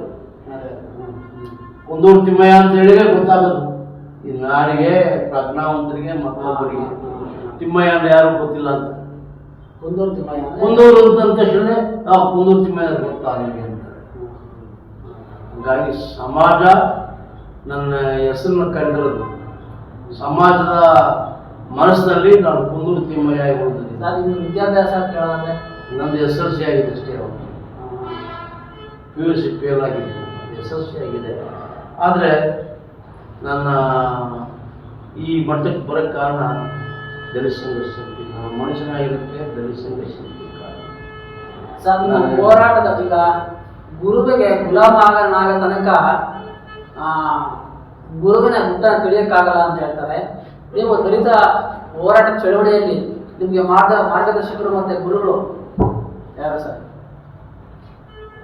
ದಲಿತ ಸಂಘರ್ಷ ಸಮಿತಿ ನನ್ನ ಬಿಡುಗಡೆ ಮಾಡಿದ್ರು. ಅಂಬೇಡ್ಕರ್ ಚಿಂತನೆಗಳು ನನ್ನ ಮನುಷ್ಯನ ಮಾಡಿದ್ರು. ನನ್ನ ರೂಪಿಸಿದವರು ನಾಯಕರುಗಳು ಪ್ರೊಫೆಸರ್ ಬಿ ಕೃಷ್ಣಪ್ಪನವರು, KV ಸಿದ್ದಯ್ಯನವರು, ಆಮೇಲೆ ರಂಗಸ್ವಾಮಿ ಬೆಲ್ಲರ್ಮಡು, ಬಂದಕುಂಟೆ ನಾಗರಾಜಯ್ಯ, ಪ್ರೊಫೆಸರ್ ರವಿಕುಮಾರ್, ರೇವಣ್ಣ ಇವರು ನನ್ನ ರೂಪಿಸಿದರು. ಕಲ್ಲನ್ನು ಕಳೆದು ಕಲ್ಲನ್ನು ಶಿಲೆಯಾಗಿ ಮಾಡಿ ಅದಕ್ಕೆ ರೂಪ ಕೊಟ್ಟರು. ಸಮಿತಿ ಸಂಸ್ಥಾಪಕರಾದ ಬಿ ಕೃಷ್ಣಪ್ಪನವರು, ಪ್ರೊಫೆಸರ್ KV ಸಿದ್ದಯ್ಯನವರು, ರಂಗಸ್ವಾಮಿ ಬೆಲ್ಲದಮಡು, ಬಂದಕುಂಟೆ ನಾಗರಾಜಯ್ಯ, ಪ್ರೊಫೆಸರ್ ರೇವಣ್ಣ ಇವರು ಚಳವಳಿಯಲ್ಲಿ ಸಕ್ರಿಯವಾಗಿ ತೊಡಗಿಡಿದು ಚಳವಳಿಯನ್ನು ಕಟ್ತಾ ನನ್ನಂಥ ಕಗ್ಗಲುಗಳನ್ನ ಕಡ್ದು ಶಿಲೆಯಾಗಿ ನಿಲ್ಲಿಸಿದ್ರು. ಇವತ್ತು ನಾನೇನಾದ್ರು ಇಲ್ಲಿವರೆಗೂ ಆಯಿತು ಬದುಕಿದ್ರೆ ಅದು ದಲಿತ ಸಂಘರ್ಷ ಸಮಿತಿ, ಅಂಬೇಡ್ಕರ್ ಚಿಂತನೆಗಳೇ ಕಾರಣ. ನನ್ನ ಕಳೆದವರು ಕಳೆದ ರೂಪ ಕೊಟ್ಟರು. ಆಯಿತಾ? ಅದರಿಂದ ನಾನು ಈ ಸಂದರ್ಭದಲ್ಲಿ ನಿಮ್ಗೆ ಹೇಳೋದಿಷ್ಟೇ, ಒಳ ಮೀಸಲಾತಿ ಜಾರಿನ ಸರ್ಕಾರ ಕೂಡಲೇ ಮಾಡಬೇಕು. ಮಾಡದೆ ಹೋದರೆ ಮುಂದಿನ ದಿನಗಳಲ್ಲಿ ಇಡೀ ನಾಡಿನಾದ್ಯಂತ ಜೈಲು ಬರೋ ಚಳವಳಿಯನ್ನು ಪ್ರಾರಂಭಿಸ್ತೀವಿ ನಾವು. ತಾಕತ್ತಿನ ಸರ್ಕಾರ ಜನಗಳನ್ನ ದಲಿತರನ್ನ ಜೈಲು ತುಂಬಲಿ, ಇಲ್ಲ ಜಾರಿ ಮಾಡಿ. ಒಳ ಮೀಸಲಾತಿ ಜಾರಿ ಆಗಬೇಕು, ಇಲ್ಲ ದಲಿತರನ್ನ ಜೈಲು ತುಂಬಬೇಕು. ಇದನ್ನು ನಾವು ಇದು ಮಾಡಿದ್ವಿ. ಅಂತಹ ಸರ್ಕಾರ ಎಲ್ಲಿವರೆಗೂ ಇದನ್ನು ಮಂಜೂರು ಮಾಡಲು ಅಲ್ಲಿವರೆಗೂ ಇಂಥ ಪ್ರಶಸ್ತಿಗಳು ನಮಗಿಲ್ಲ. ಪ್ರಧಾನ ಅವೆಲ್ಲ ನಮ್ಮ ಲೆಕ್ಕಕ್ಕಿಲ್ಲ. ಯಾಕಂದರೆ ನಮ್ಮ ಸಮುದಾಯಗಳು ಅಯ್ಯೋಪ್ಪ ಅಂತ ಕಣ್ಣೀರು ಹಾಕ್ಬೇಕಾದ್ರೆ ಆ ಪ್ರಶಸ್ತಿ ಕೈ ಕಟ್ಟಿದ್ರೆ ನನಗೇನಾಗುತ್ತೆ, ವಾಪಸ್ ಪತ್ರ ಬರೆದಿದ್ದೀವಿ. ನಿಮ್ಮ ನಾಯಕರು ಪ್ರಶಸ್ತಿನ ವಾಪಸ್ ಮಾಡ್ತೀನಿ ಅಂತ ಹೇಳ್ತಾ ಇದ್ದಾರೆ. ತಿಪಟೂರು ದಲಿತ ಸಂಘರ್ಷ ಸಮಿತಿಯ ಅಧ್ಯಕ್ಷ ಚಂದ್ರಶೇಖರ್ ಮಾತನಾಡುತ್ತಾ ಕುಂದೂರು ತಿಮ್ಮಯ್ಯನವರ ಹೋರಾಟದ ಹಾದಿಯನ್ನ ಶ್ಲಾಘಿಸಿದರು. ನಮ್ಮ ದಲಿತ ಸಂಘರ್ಷ ಸಮಿತಿ ನಮ್ಮ ಜಿಲ್ಲಾ ಸಂಚಾಲಕ ನಮ್ಮ ಕುಂದೂರು ತಿಮ್ಮಯ್ಯನವರು ಸುಮಾರು ಒಂದು 15 ವರ್ಷದ ಆಚೆಯಲ್ಲಿ ಇಡೀ ಜಿಲ್ಲೆಯವರು AJ ಸದಾಶಿವ ಆಯೋಗ ಜಾರಿಯಾಗಲಿ ಅಂತೇಳಿ ನಾವು ಡೋರ್ ಟು ಡೋರ್ ಇಡೀ ಜಿಲ್ಲೆ ಒಳಗೆ ಪ್ರತಿ ತಾಲೂಕನ್ನ ಆರ್ಗನೈಸ್ ಮಾಡಿ ತಾಲೂಕು ಆಫೀಸ್ ಹತ್ರ ಪ್ರತಿ ತಾಲೂಕಲ್ಲೂ ಧರಣಿ ಮಾಡಿದ್ದಾರೆ. AJ ಸದಾಶಿವ ಆಯೋಗ ಜಾರಿಯಾಗಲಿ ಅಂತೇಳಿ KV ಸಿದ್ದಯ್ಯನವರು ಮತ್ತು ಕುಂದೂರು ತಿಮ್ಮಯ್ಯನವರ ನೇತೃತ್ವದಲ್ಲಿ ಇಡೀ ಜಿಲ್ಲೆ ಒಳಗೆ ಸುಮಾರು ಒಂದು 2-3 ವರ್ಷ ನಾವು ಯಾವ ತಾಲೂಕನ್ನು ಬಿಡಲೇ ಇಲ್ಲ. ಎಲ್ಲ ತಾಲೂಕನ್ನು ತಿಮ್ಮಣ್ಣರು ಪ್ರತಿಯೊಂದು ಎಲ್ಲಿ ಕಾಲೋನಿಗಳಿದ್ದಾವೆ, ಎಲ್ಲಿ ಸಮುದಾಯ ಇದೆ, ಅಲ್ಲಿ ಪ್ರತಿಯೊಂದು ಸಮುದಾಯವನ್ನು ಭೇಟಿ ಮಾಡಿದ್ದಾರೆ. ಒಂದೊಂದು ಹಳ್ಳಿಯ ಒಂದೊಂದು ಕೇರಿಗಳನ್ನು ಭೇಟಿ ಮಾಡಿ ಅದನ್ನು ಜನಗಳನ್ನು ಎಚ್ಚರಿಸಿದ್ದಾರೆ. AJ ಸದಾಶಿವ ಆಯೋಗದ ನಂತರ ಇತ್ತೀಚಿನ ಒಳ ಮೀಸಲಾತಿ ಜಾರಿ ಬಂದಾಗ ಈಗ ನಾಗಮೋಹನ್ ವರದಿ ಬಂತಲ್ಲ, ಇನ್ನ ಮುಂದುವರೆದ ಭಾಗನ ಒಳಮೀಸಲಾತಿ ಅಂತ ಅವರೇ ಹೇಳಿದ್ದಾರೆ. ಹಾಗಾಗಿ ನಾವು ಪ್ರಾರಂಭದಿಂದಲೂ ಅದನ್ನ ಚಳವಳಿಯ ಗಂಭೀರವಾಗಿ ತಗೊಂಡು ಬಂದಿದ್ದಾರೆ ನಮ್ಮ ರಾಜ್ಯ ಹಿರಿಯ ಹೋರಾಟಗಾರರು ನಮ್ಮ ಕುಂದೂರು ತಿಮ್ಮಯ್ಯ. ಇವರ ಜೊತೆಗೆ ತುರುವೇಕೆರೆ ತಾಲೂಕು ಅಧ್ಯಕ್ಷ ಮತ್ತು ಚಿಕ್ಕನಾಯಕನಹಳ್ಳಿ ಅಧ್ಯಕ್ಷ ಸಾಥ್ ಕೊಟ್ಟರು. ಕರ್ನಾಟಕ ದರ್ಶನ ಸಮಿತಿ ತಾಲೂಕು ಸಂಚಾಲಕ ಚಂದ್ರಶೇಖರ್ ಅಂತೇಳಿ. ಕುಂದೂರು ತಿಮ್ಮಣ್ಣನವರು ನಾವು 30 ವರ್ಷದಿಂದ ನೋಡಿದ್ದೀವಿ ಅವ್ರ ಹೋರಾಟಗಳನ್ನ. ಎಲ್ಲ ಈ ತುಮಕೂರು ಜಿಲ್ಲೆಯಲ್ಲಿ ಹೋರಾಟ ಮಾಡದೇ ಇರ್ತಕ್ಕಂಥ ಜಾಗವೇ ಇಲ್ಲ. ಅವರು ಅಷ್ಟು ಹೋರಾಟಗಳನ್ನ ಮಾಡಿದ್ದಾರೆ. ಒಳ ಮೀಸಲಾತಿ ಹೋರಾಟನ ತುಮಕೂರು ಜಿಲ್ಲಾಧಿಕಾರಿ ಮುಂದೆ ಬೇಕಾದಷ್ಟು ಸಲ ಹೋರಾಟ ಮಾಡಿದ್ದಾರೆ. ಅವ್ರ ಹೋರಾಟಗಳ ಜೊತೆಲಿ ನಾವೊಂದು ಚಿಕ್ಕಿಗಳಾಗಿ ನಾವು ಅವ್ರ ಜೊತೆ ಇದ್ದು ಅವ್ರ ಹೋರಾಟ ಅದ್ಭುತ. ಹಂಗಾಗಿ ಈಗ ಅವರು ಏನೇ ತೀರ್ಮಾನ ತಗೊಂಡ್ರು ನಾವು ಅದಕ್ಕೆ ಅವ್ರ ಜೊತೆಯಾಗಿರ್ತೀವಿ ಅಂತೇಳಿ ನನ್ನ ಮಾತುಗಳು. ದಲಿತ ಚೇತನ ಅಂತಲೇ ಹೇಳ್ಬೋದು. ಕುಂದೂರು ತಿಮ್ಮಯ್ಯ ಸರ್ ಹೋರಾಟ ಹಾದಿಗಳು ಇವೆಲ್ಲ ಈಗ ಸಂದರ್ಶನದಲ್ಲಿ ಕೇಳಿದ್ದೀರಾ. ಇಲ್ಲಿ ಇವ್ರ ಜೊತೆ ಇರ್ತಕ್ಕಂಥ ಹೋರಾಟಗಾರರು ಎಲ್ಲರೂ ಕೂಡ ಕುಂದೂರು ತಿಮ್ಮಯ್ಯ ಸರ್ ಜೊತೆ ಇರ್ತಾರೆ. ಇಡೀ ನಾಡಿನ ಜನ 12ನೇ ತಾರೀಕು ಫ್ರೀಡಂ ಪಾರ್ಕಲ್ಲಿ ಹೋರಾಟವನ್ನು ಮಾಡ್ತಕ್ಕಂಥದ್ರ ಮುಖಾಂತರ ಸಿದ್ದರಾಮಯ್ಯನಿಗೆ ಎಚ್ಚರಿಕೆ ಕೊಡ್ತೀವಿ ಅಂತಕ್ಕಂಥ ಮಾತನ್ನ ಹೇಳ್ತಿದ್ದಾರೆ. ಕುಂದೂರು ತಿಮ್ಮಯ್ಯ ಸರ್ ನೀವೇನು ಪ್ರಶಸ್ತಿಯನ್ನ ಜಗಜ್ಜೀವನ್ ರಾಮ್ ಪ್ರಶಸ್ತಿಯನ್ನ ಏನ್ ಪಡ್ಕೊಂಡಿದ್ರು ಆ ಪ್ರಶಸ್ತಿಯನ್ನ ಒಳ ಮೀಸಲಾತಿ ಜಾರಿ ಆಗಿಲ್ಲ ಅಂತಂದ್ರೆ ವಾಪಸ್ ಮಾಡ್ತೀವಿ ಅಂತೇಳಿ ಮಾನ್ಯ ಮುಖ್ಯಮಂತ್ರಿಗಳಿಗೆ ಪತ್ರ ಬರೆದಿದ್ದಾರೆ. ಅದು 12ನೇ ತಾರೀಕು ಏನು ಸಂಪುಟ ಸಭೆಯಲ್ಲಿ ತೀರ್ಮಾನದ ನಂತರ ಈ ತೀರ್ಮಾನವನ್ನು ಕೈಗೊಳ್ತೀನಿ ಅಂತಕ್ಕಂಥ ಮಾತನ್ನ ಹೇಳಿದ್ದಾರೆ. ಇವರಿಗೆ ಈ ಪ್ರಶಸ್ತಿಯನ್ನ ಏನ್ ಕೊಡ್ತಾರೆ ಅದು ತುಂಬಾ ವಿಷಾದ ಅಂತಕ್ಕಂಥ ಮಾತನ್ನ ಹೇಳ್ತಾ, ಮುಂದೆ ಬರ್ತಕ್ಕಂಥ ದಿನಗಳಲ್ಲಿ ಕುಂದೂರು ತಿಮ್ಮಯ್ಯ ಸರ್ಗೆ ಹೋರಾಟವನ್ನು ಮೆಚ್ಚಿ ಕೇಂದ್ರ ಸರ್ಕಾರ, ರಾಜ್ಯ ಸರ್ಕಾರಗಳು ಇನ್ನೂ ಹಲವಾರು ರಾಜ್ಯ ಪ್ರಶಸ್ತಿಗಳನ್ನು ಕೊಡಲಿ, ಪದ್ಮಶ್ರೀ ಪ್ರಶಸ್ತಿಗಳನ್ನು ಕೊಡಲಿ ಅಂತಕ್ಕಂಥ ಮಾತನ್ನ ಹೇಳ್ತಾ ಈ ಒಂದು ಸಂದರ್ಶನವನ್ನು ಮುಕ್ತಾಯ ಮಾಡ್ತಾ ಇದ್ದೀನಿ. ಇದು ನಮಸ್ಕಾರ.